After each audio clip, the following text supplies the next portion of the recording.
Hello everyone, sure selection में आपका स्वागत है।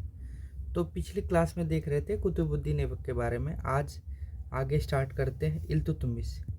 इल्तुतमिश जिसका कार्यकाल 1211 से 1236 के बीच था। इल्तुतमिश इल्बरी तुर्क था और कुतुबुद्दीन ऐबक की मृत्यु के समय वह बदायूं का सूबेदार था। ये बहुत इंपॉर्टेंट प्रश्न है, हमेशा पूछता है कि जब ये कुतुबुद्दीन ऐबक का शासक था तो वो कहाँ का सूबेदार था, तो बदायूं का सूबेदार तथा गवर्नर था। इल्तुतमिश को दिल्ली सल्तनत का वास्तविक संस्थापक माना जाता है। ऐसा इसलिए क्योंकि ऐबक और आराम शाह ने लाहौर से ही शासन किया था। इल्तुतमिश ने निजाम उल मुल्क जुनैदी को अपना वजीर नियुक्त किया था। ये बहुत इंपॉर्टेंट प्रश्न है। और गुलाम वंश का वास्तविक संस्थापक इल्तुतमिश को ही बोला गया है और उसने निजामुल मुल्क को जुनैदी खान अपना वजीर नियुक्त किया था। इल्तुतमिश ने लाहौर की बजाय लाहौर से जो है ना दिल्ली को राजधानी लाया गया था, दिल्ली को राजधानी बनाया था। इल्तुतमिश की प्रारंभिक कठिनाई तथा उसकी सफलता।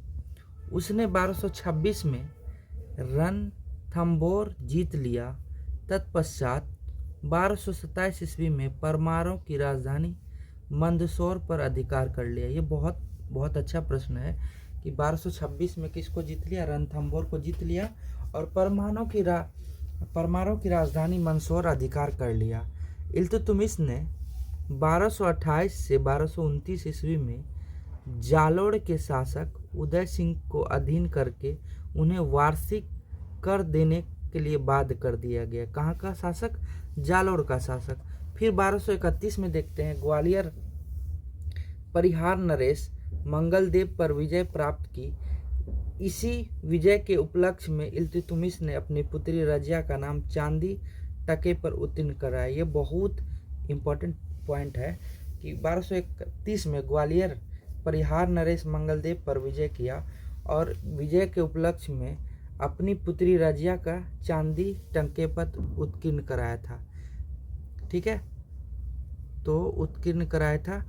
1233-34 में इल्तुतमिश ने सेनापति और ग्वालियर का सूबेदार मलिक तुसरुद्दीन तैसाई के कलिंजर पर आक्रमण उसे जीत लिया था।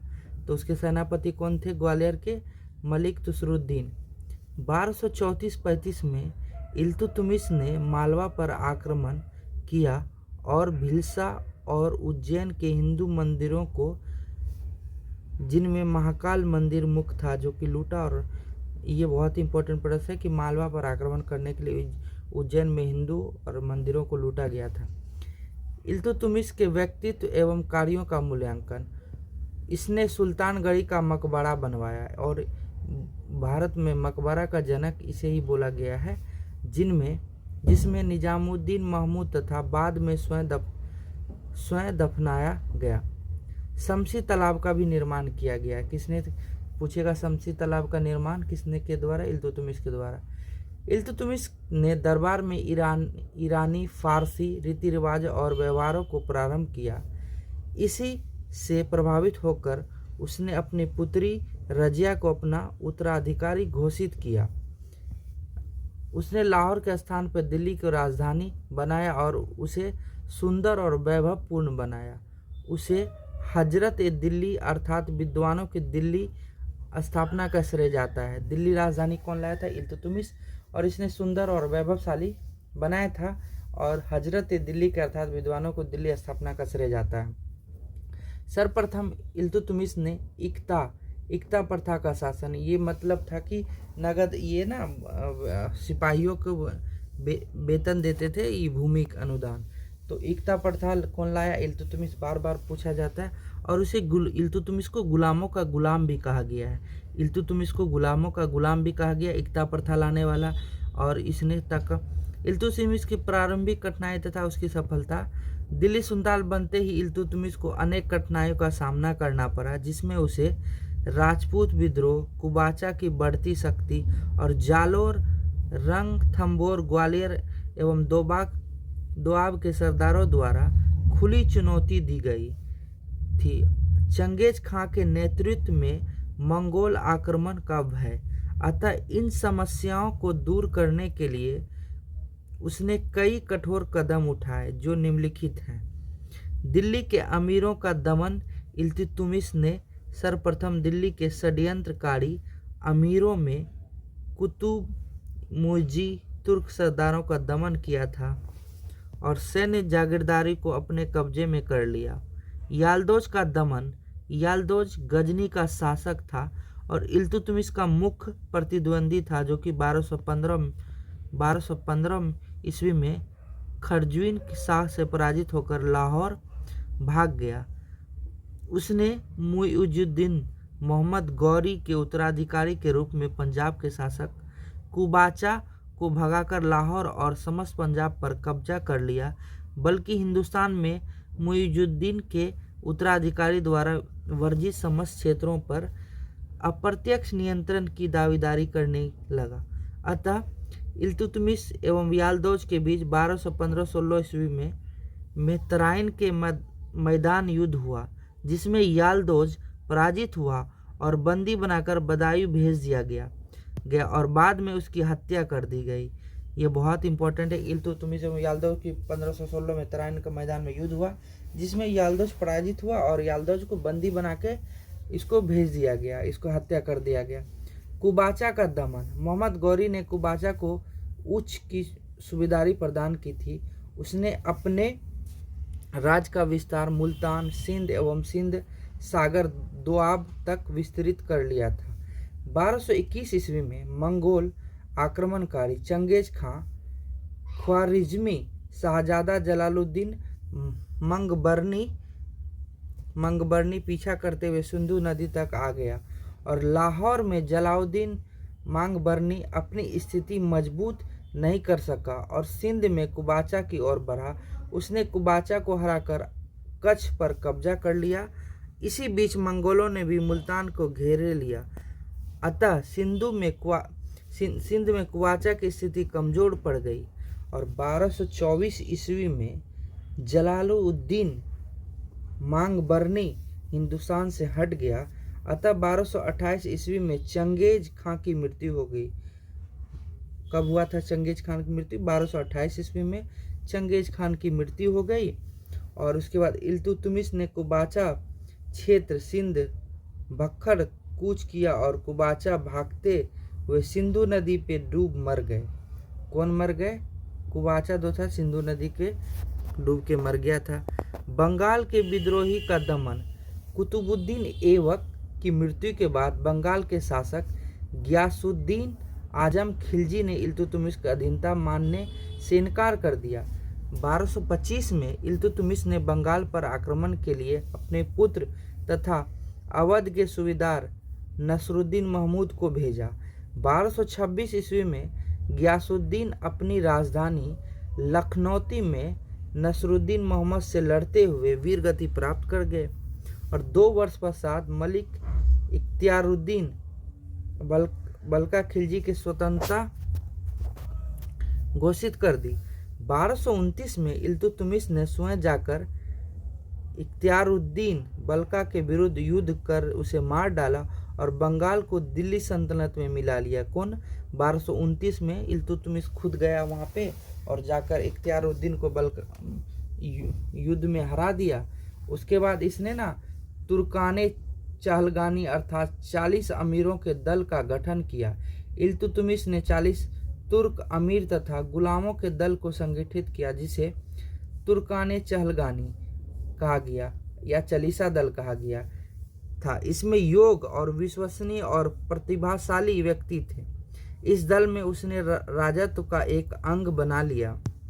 खलीफा का प्रमाण पत्र। 1229 ईस्वी में बगदाद के खलीफा ने एक घोषणा पत्र विशिष्ट अधिकार पत्र द्वारा इल्तुतमिश को सुल्तान ए आजम की उपाधि प्रदान की। कहाँ के खलीफा? 1229 में से सुल्तान ए आजम की उपाधि प्रदान की और एक खिलहत सम्मान सूचक वस्त्र भेजा।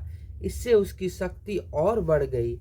अब सही मायनों में इल्तुतमिश इस्लामिक जनता का शासक बन गया और इल्तुतमिश खलीफा से अधिकार प्राप्त करने वाला दिल्ली सल्तनत का पहला वैधानिक सुल्तान बन गया। वास्तविक संस्थापक इसको कहा गया। इल्तुतमिश के व्यक्ति एवं कार्यों का मूल्यांकन। सफल कूटनीति। इल्तुतमिश विजेता ही नहीं, वह सफल कूटनीतिक भी था। उसने अपने शत्रुओं को अपनी दूरदर्शिता तथा कूटनीति द्वारा पराजित किया। योग प्रशासक। इल्तुतमिश का अधिकांश समय युद्धों में व्यतीत हुआ, फिर भी उसने प्रशासन की ओर से समुचित ध्यान दिया। मतलब युद्ध में इसका ध्यान ज़्यादा था, लेकिन ये भी प्रशासन में भी दिया। के निजामी के अनुसार, के इतिहासकार के अनुसार, इल्तुतमिश ने दिल्ली सल्तनत की शासन प्रणाली को एक संगठित रूप और स्थायित्व प्रदान किया। तो उसके बाद वह पहला तुर्क सुल्तान था जिसने शुद्ध अरबी सिक्के जारी किए। कौन? इल्तुतमिश के द्वारा शुद्ध अरबी सिक्के।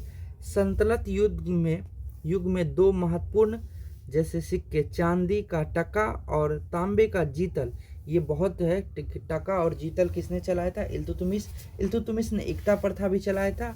इल्तुतमिश को कला एवं साहित्य से बहुत लगाव था। कुतुबुद्दीन द्वारा प्रारंभ में कुतुब मीनार का निर्माण पूर्ण करने का श्रेय इल्तुतमिश को जाता है। बेसिकली कुतुब मीनार का नींव रखा था कुतुबुद्दीन ऐबक। वो पहले महल और तीसरे महल तक ही इल्तुतमिश बनाए। और डॉक्टर आर त्रिपाठी का मत है कि भारत में मुस्लिम संप्रभुता का वास्तविक श्री गणेश इल्तुतमिश से ही प्रारंभ किया। ये बहुत ही स्टेटमेंट अच्छा है कि किसके द्वारा ये बोला गया था कि भारत में मुस्लिम संप्रदाय के श्री गणेश इल्तुतमिश ने किया था। डॉक्टर आर के त्रिपाठी का ये मत है। और डॉक्टर ईश्वरी प्रसाद के अनुसार इल्तुतमिश निसंदेह गुलाम वंश का वास्तविक संस्थापक था। इल्तुतमिश के दरबार में प्रसिद्ध इतिहासकार जैसे मिन्हाज उस सिराज, इसने लिखा था तबकाते नासरी, जिन्होंने तबकाते नासरी की रचना की थी, जिससे आरंभिक मध्यकालीन इतिहास का ज्ञान होता है। तो मिन्हाज उस सिराज ने तबकाते नासरी लिखा था। नोट: इल्तुतमिश ने चांदी का टका एवं तांबे का जीतल चलाया था। जीतल नामक सिक्के चलवाए। इल्तुतमिश के उत्तराधिकारी। इल्तुतमिश की मृत्यु 30 अप्रैल 1236 में हुई थी। ये बहुत इंपॉर्टेंट पॉइंट है कि इल्तुतमिश की मृत्यु कब हुई? 1236 ईस्वी में।